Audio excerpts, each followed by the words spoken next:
Partial fraction decomposition is another tool we can use to take an ugly integral with no apparent general solution and reformat it so you can easily integrate it by hand. The type of functions we can apply this method to are quotients of polynomials. One polynomial on the top with a certain number of terms, and then another polynomial on the bottom. All polynomials have a property called the degree, which, if you don't recall, is the highest number found in the exponent. So in this case, we've got a fifth degree over a fourth degree. And just to be clear, a constant is a polynomial with a degree of 0. So if we have 1 over x, we've got a 0th degree over a first degree, because we could rewrite it as x to the 0 over x to the first. So we can apply the method of partial fraction decomposition to any quotient like this, just as long as the degree of the polynomial in the denominator, the bottom, is bigger than the degree of the polynomial in the numerator, the top. So this example of a fifth degree over a fourth degree would not be valid. But a first degree over a third degree, like this one, would be valid. So once we have a valid polynomial, what we've got to do is take our quotient and write it out like this, with something on the top, and then we write the polynomial on the bottom as the product of its factors. Let's just say two factors, f of x and g of x for now. We're going to use some algebra to turn this expression into a over f of x plus b over g of x, where b and a are two different constants that we're going to need to solve for. Taking each factor individually, we can easily integrate. Say if one of the factors was 1 over 2x plus 5, we can integrate that, knowing of course that a negative first power becomes a natural log of the absolute value. And then dividing by the derivative within, which is 2, we get 1/2 times the natural log of the absolute value of 2x plus 5. And since we're taking the sum of two separate functions, we can just distribute the integral expression and attack each one at a time. You can also split a polynomial into 3 or more different fractions of factors, but we're going to start simple. Let's say we're faced with the task of integrating 1 over x squared plus 2x. First, we need to rewrite the polynomial on the bottom as the product of its factors. This one is simple. We just have x times the sum x plus 2. Then we write out what we want to get our decomposed sum of fractions.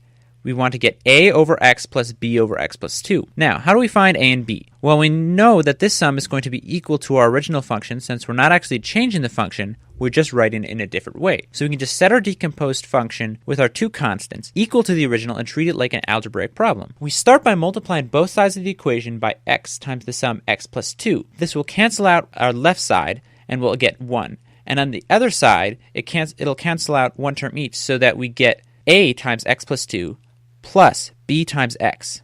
Now, we know that these constants must work for every value of our variable x. So in order to solve for both a and b, we need to test at different values of x, where one constant will be multiplied by 0, leaving only the other constant in a simple single variable equation. In this case, we need to solve the equation where x equals 0 and x equals negative 2. At x equals 0, we just have 0 times b plus 2 plus 0 times a equals 1. So a must be 1/2.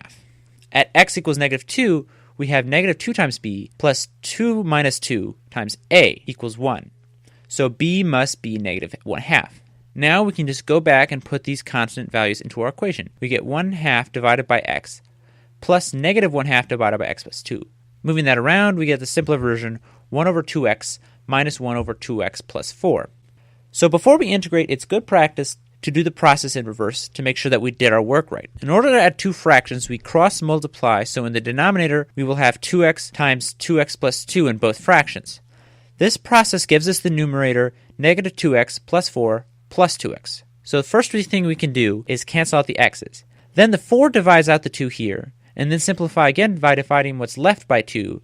We end up with our original 1 over x times x plus 2. Now we can be sure that we've properly decomposed the function. So back to our two separate fractions. We can integrate them separately and find the sum. We've got 1 over 2x dx, so we factor out the 1/2 and put that outside the integral. We just have x to the negative 1 now, and x to the negative first is the natural log of the absolute value of x. So we get 1/2 times the natural log of the absolute value of x. Our other integral is 1 over 2x plus 4. Again, we factor out 1/2 and put it outside the integral. We still have plus 2, but that just goes along into the natural log, and we get 1/2 times the natural log of x plus 2. And put these two together, and we have our solution to our original integral. With a plus c, of course. If you get to add a plus c, I suspect that the AP graders will just tear up your test. College Board denies this, but you're better safe than sorry. Now, as promised, a more difficult decomposition problem. Let's try to take the integral of x minus 1 divided by the product of x, x plus 2, and x plus 3. Let's get started by splitting this one up. We can take each product and make it its own individual integral with constants a, b, and c above each factor. Then put this in a purely algebraic form. Now we can just multiply both sides by x, x plus 2, and x plus 3. We cancel out everything in the denominator on the left, and on the right we cancel out one term for each and end up with this. Now we can simply pick out the values of x where we will cancel out two terms so we can solve for the last constant. Those values will be -2, -3, and 0. With -2 we cancel out a and c. We get negative b equals -3. So b equals 3 over 2.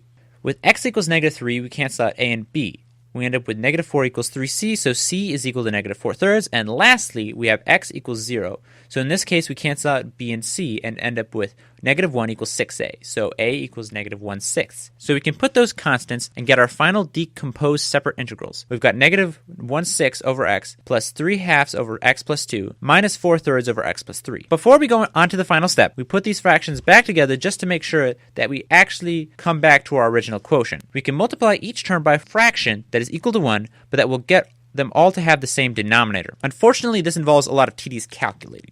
So first, I'll distribute all the factors in our three different terms here so we end up with standard polynomials. Now, we've got this hot mess. But never fear, we can simplify this into a standard second-degree polynomial. Let's start with all the coefficients of x squared. We've got -1/6, 3/2, and -4/3. If we add all these terms together, making them all a common denominator, and as you can see, they add up to 0. Now, the coefficients of x. We've got -5/6, 9/2, and -8/3. Give them all a common denominator, and we're left with 1. And there's only one constant here, -1. So there we have it. All of that works out to x minus 1. Exactly what we wanted. So now we just go back to our completely decomposed fraction and just apply the rule for integrating the negative first power. It's good to write it out systematically so we don't lose any of the details.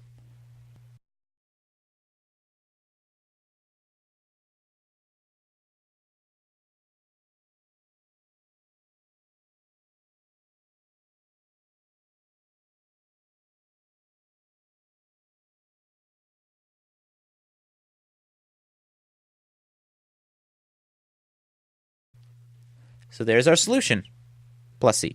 So that's all of our first section of BC Calculus. I'll be making a rapid review video that just goes over the various methods we memorized in this section so you can use that for further review. The next section is going to be on infinite series, the first video of which will be linked by this annotation. Thanks for watching.